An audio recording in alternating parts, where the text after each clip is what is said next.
Okay, I'm going to show you a little trick in Excel for grooming the data.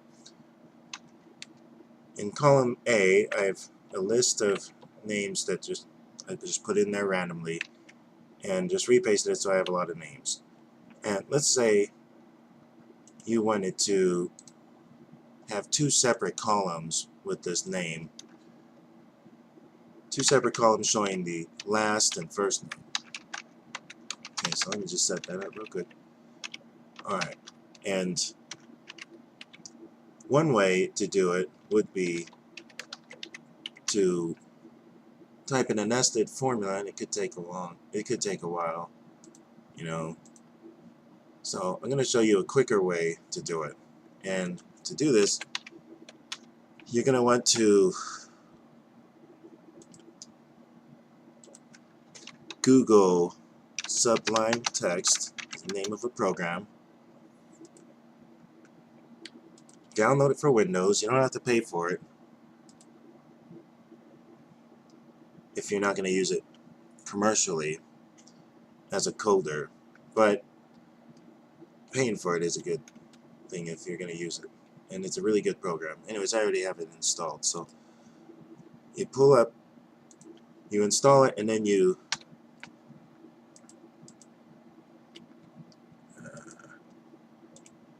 go to Excel and select all your names, so Control Shift down, Control C the copy.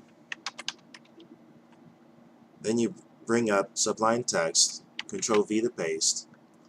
Now I have all these names here, and what you're going to do is Control F, which will bring up this dialog. Make sure this regular expression is selected. Then in this search window, you're going to want to push space, just space once, and then click Find All.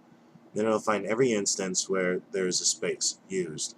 Now, because I only want the first name or the last name, let's start with the last name. So I'm going to hold Shift and Home. I'll push Delete and delete again to get rid of the space. And now I've got only the last name. So Control A to select everything, Control C to copy, go back to Excel, and let's paste it in. So, submenu, special, I'll put it in as text. And there we go. Last name. Now let's do the same thing for first name. Control C, and bring it back in the Sublime. Control V to paste. Control F. And I've got my search parameter already set, so I click Find All.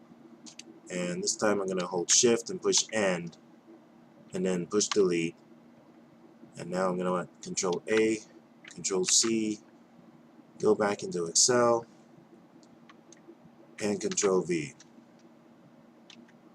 And there we have the name column split up into two rows. So that was nice and quicker than using the nested if statements. Alright.